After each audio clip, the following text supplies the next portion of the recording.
నమస్తే. Welcome to our channel. ప్రస్తుతం మనతో సీనియర్ జర్నలిస్ట్ దాము బాలాజీ గారున్నారు. వారితో మాట్లాడదాం. సార్ నమస్తే సార్. నమస్తే. సార్ ఉత్తరప్రదేశ్‌లో జరుగుతున్న మహా కుంభమేళాలో ఘోర ప్రమాదం జరిగింది. తొక్కిసలాట జరిగి చాలా మంది చనిపోవడం అనే న్యూస్ వచ్చింది సార్. నిన్న ఆల్రెడీ మీరు మాట్లాడారు.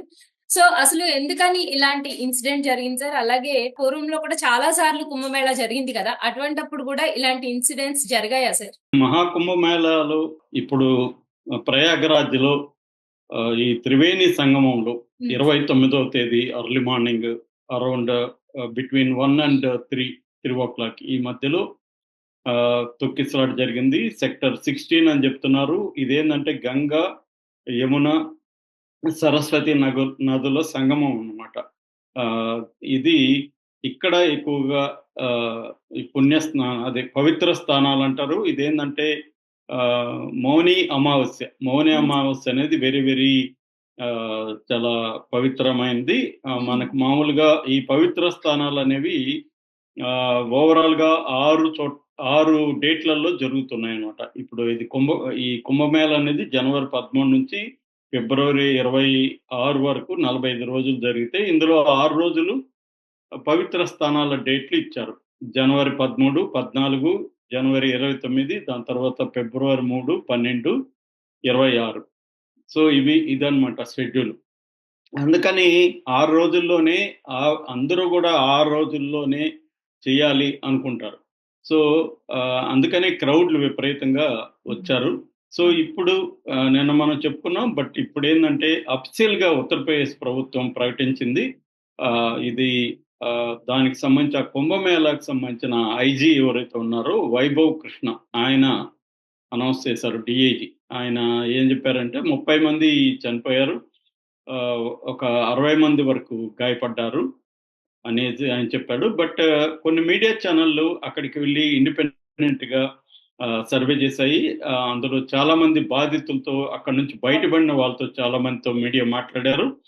ఆహ్, వాళ్ళు బాధితులు ఏం చెప్తున్నారంటే ఇంకా ఎక్కువ మంది చనిపోయారు. మా ఫ్యామిలీస్‌లో 5 మంది లేదు. మిస్ అయ్యారు. నలుగురు మిస్ అయ్యారు. మేము 30 మంది ఎళ్ళాం మా ఊరు నుంచి. 6 మంది కనబడలేదు. ఇలాగా వాళ్ళు చెప్తున్న బైట్స్ అంతా కూడా నేను చూసాను. So, okay sir. ఇంకా ఎక్కువ మంది చనిపోయినారా అన్న డౌట్ అయితే వస్తుంది. ఎందుకంటే మామూలుగా ఆయన వైభవ్ కృష్ణ కూడా చెప్పాడు. మేము ముందుగానే నేను హెచ్చరించాను అక్కడున్న నిర్వాహకుల్ని. పెద్ద ఎత్తున జనం వస్తారిక్కడికి అని చెప్పి. అయినా గూడా మేము ఊహించిన దానికంటే ఎక్కువొచ్చారు. దాదాపు మేము 10,00,000 వరకు వస్తారని ప్రిపేర్ అయితే, ఇంకా ఎక్కువ మంది వచ్చేసారు. దానివల్ల అక్కడేందంటే, అది మన నోస్ ఆకారంలో ఉంటదనమాట. నేరోగా ఉంటది ఆ స్పాటు. ఆ కలిసే స్పాటు. అందువల్ల నిడివి తక్కువగుంటది. సో, అక్కడ మునగడం అనేది అంత పెద్ద స్థాయిలో కష్టమనమాట. అందుకని ఈ ప్రమాదం జరిగిందని చెప్తున్నారు. అయితే ఇంకా ఎక్కువ మంది చనిపోయినట్టుగానే మనకి రిపోర్ట్స్ అయితే వస్తున్నాయి. అయితే మీరడిగిన రెండో ప్రశ్న ఏందంటే ఇది కుంభమేళాలు ఎప్పటినుంచో జరుగుతున్నాయి గదా! ఇంతకు ముందు గూడా జరిగిందంటే ఖచ్చితంగా జరిగాయి. మనకి మామూలుగా 1927 తర్వాత 1950లో గూడా తొక్కిసలాటలు జరిగాయి. బట్ దానికి సంబంధించిన డేటా అయితే లేదు గానీ, స్వాతంత్రం వచ్చిన తర్వాత 1954లో అతిపెద్ద తొక్కిసలాట జరిగింది. చరిత్రలోనే అతిపెద్ద తొక్కిసలాట జరిగి 800 మంది చనిపోయారు అప్పుడు. దానికి కారణం ఒక ఏనుగని గూడా చెప్తారనమాట. ఒక ఏనుగు ఏనుగు. వల్లనే ఏనుగు అది దానికి ఉన్మాదంలాగా వచ్చి జనంలోకి వచ్చేసింది. దానివల్లనే తొక్కిసలాట జరిగింది. 800 మంది చనిపోతే అప్పుడు గూడా దాని మీద విచారణ అవన్నీ కూడా నెహ్రూ గవర్నమెంట్‌లో ఏశారు. అది గూడా అప్పుడు ఫిబ్రవరి 3 అది గూడా ఇలాగే మన అప్పుడొచ్చి అలహాబాద్ అనేవాళ్ళు దాన్ని. ప్రయాగరాజ్‌కి తర్వాత పేరు మారింది. అలహాబాద్‌లో జరిగిందది.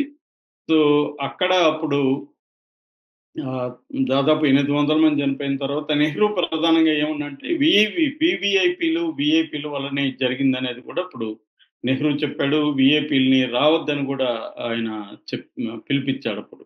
ఆ తర్వాత మనకి పెద్ద ఎత్తున జరిగిందొచ్చి 1986లో హరిద్వార్‌లో జరిగింది. ఆహ్, అప్పుడు గూడా 50 మంది చనిపోయారు. హరిద్వార్ 86లో. తర్వాత 92లో ఉజ్జయిని సింహస్థ కుంభమేళా అని పిలిచారు దాన్ని. ఈ సింహస్థ కుంభమేళాలో గూడా 50 మంది చనిపోయారు. అప్పుడు కూడా. దాని తర్వాత 2003లో నాసిక్‌లో జరిగింది. నాసిక్‌లో 30 మంది చనిపోయారు. 100 మందికి పైగా గాయపడ్డారు. అప్పుడు కొంతమంది సాధువులు వెండి నాణాలు ఫ్రీగా ఇచ్చారు. ఆ హ్మ్. వెండి నాణాలు తీసుకోవడానికి వెళ్లి చనిపోయారన్నమాట. ఆ తర్వాత 2010లో హరిద్వార్‌లోనే 5 మంది చనిపోయారు. ఈ తొక్కిసలాటలో. హ్మ్. దాని తర్వాత లేటెస్ట్ అంటే 2013లో ఈ ప్రయాగ్‌రాజ్‌లో 36 మంది చనిపోయారు. 50 మంది వరకు గాయపడ్డారు. సో, మనం చరిత్ర చూస్తే కుంభమేళాల్లో ప్రతిసారి కూడా ఆల్‌మోస్టు ఏదో ఒక తొక్కిసలాట అయితే జరుగుతుంది. జనం చనిపోతూనే ఉన్నారు. ఎందుకంటే ఇది నేను నిన్న కూడా చెప్పాను. ఇది largest and oldest religious congregation అన్నమాట. అవును సార్. దీన్ని యునెస్కో వాళ్ళు కూడా ఇంటాంజిబుల్ కల్చరల్ హెరిటేజ్‌గా పిలిచారు. మామూలుగా యునెస్కో వాళ్ళు కల్చరల్ హెరిటేజ్‌గా కొన్ని సైట్‌లను గుర్తిస్తారు. టాంజిబుల్ అంటే కంటికి కనబడే బిల్డింగ్స్ గాని అట్లాంటివి. ఇది ఇంటాంజిబుల్ అంటే ఒకసారి వచ్చి వెళ్ళిపోయినా కూడా అదొక కల్చరల్ హెరిటేజ్‌గా యునెస్కో కూడా గుర్తించింది. ఈసారి మోడీ ప్రభుత్వం గాని, ఉత్తరప్రదేశ్ ప్రభుత్వం గాని దీన్ని పెద్ద ఎత్తునైతే నిర్వహించడానికి ఏర్పాట్లయితే చేశారు. అవును సార్. ఆహ్, దాదాపు 40,000 హెక్టార్ల పరిధిలో ఇవి జరిగాయి. మొత్తంగా హరిద్వార్, ఉజ్జయిన్, నాసిక్, ప్రయాగ్‌రాజ్ ఈ 4 ప్లేసుల్లో జరుగుతుంటాయన్నమాట ఇవి. సో, దీనికి దాదాపు 407 మంది డాక్టర్‌లని, 700 మంది పారా మెడికల్ స్టాఫ్‌ని నియమించారు. 24 గంటలు 24/7 అత్యవసర సేవలుంటాయన్నమాట. ఒక 100 బెడ్ల సెంట్రల్ హాస్పిటల్ అని అక్కడ ఏర్పాటు చేశాడు. దాంతో పాటు అక్కడ ఒక భీష్మ క్యూబ్ అని ఒక చిన్న ఇది ఏర్పాటు చేశారు. అందులో ఒకేసారి 200 మందికి ట్రీట్మెంట్ ఇచ్చే ఒక కార్యక్రమం కూడా ఉంది. అట్లాగే 40,000 మంది పోలీసులను అక్కడ మోహరించారు. దాంతో పాటు పారామిలిటరీ బలగాలు ఇవన్నీ కూడా ఉన్నాయి. అట్లాగే దీనికోసం 450 కిలోమీటర్ల రోడ్లు వేశారు. గార్డ్స్ దాదాపు మొత్తం 25 సెక్టర్స్‌ని ఏర్పాటు చేశారనమాట.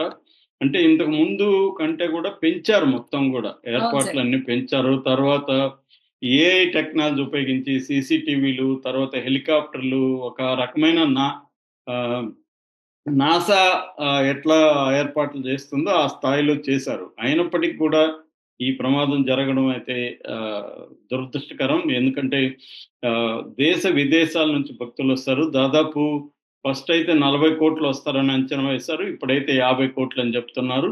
సో, ఎక్కువగా మహిళలు చనిపోయినట్టుగా మనకు అర్థమవుతుంది దీంట్లో. ఎందుకంటే అక్కడ ఎక్కువ మంది వాళ్ళే ఉన్నట్టుగా చెప్తున్నారు. వాళ్ళలో ఎక్కువ మహిళలే. ఎందుకంటే వాళ్ళు ఫిజికల్‌గా మెన్‌తో పోలిస్తే బలహీనంగా ఉండడం కూడా ఒక కారణం. దానివల్ల వాళ్ళే చనిపోయారు. అయితే దీని మీద ఇటు ఆప్ గాని, ఇటు